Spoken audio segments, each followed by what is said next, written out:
Hey guys, and welcome to how to feed or refresh your sourdough starter. Now for this, I have a small jar with the starter that I've been keeping for quite some time now. And what I do is I actually just keep it in the fridge, and once a week I do this process.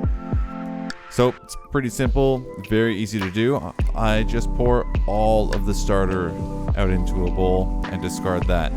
The other option you have is you can actually bake once a week with this sort of discarded material, which is what I do if I'm sort of have the time every week to bake, but if I don't, then I just throw it in the garbage. I use the scale, I zero it out, and I pour in 4 ounces of flour and 4 ounces of water.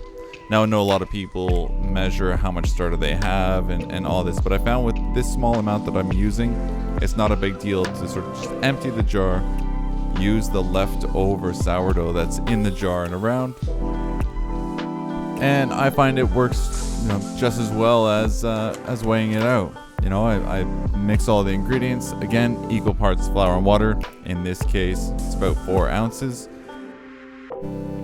Mix it in with the leftover sourdough, and then just pop it back into the fridge. And in a week or so, just repeat that process.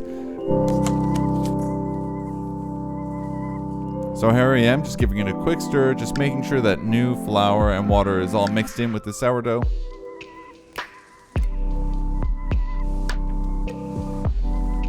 And then just put the lid on. Now I don't seal the lid completely, it's fairly loose, but because it's going in the fridge, I do want to have some sort of a cover on it.